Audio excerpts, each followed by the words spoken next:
আমার প্রিয় রাঁধুনিরা, রান্নাটা মন দিয়ে করতে হয়। যদি দায়িত্ব কিংবা কাজ হিসেবে করতে যাও তবে কিন্তু সেই রান্নার স্বাদ মোটেই ভালো হয় না। তাই শখ হিসেবে নাও, স্বাদ হিসেবে নাও।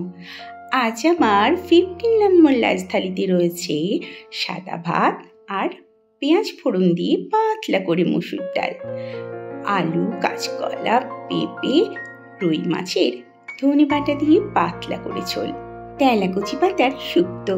খুব শীঘ্রই আসতে চলেছে এই রেসিপিটা।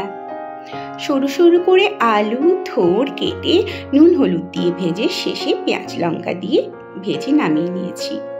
এটা কিন্তু আমার খুব প্রিয়। এত পাতলা পাতলা ঝোল ডাল থাকলে লেবু তো বানতা है। 2 ফালি পেঁয়াজও নিয়ে নিলাম।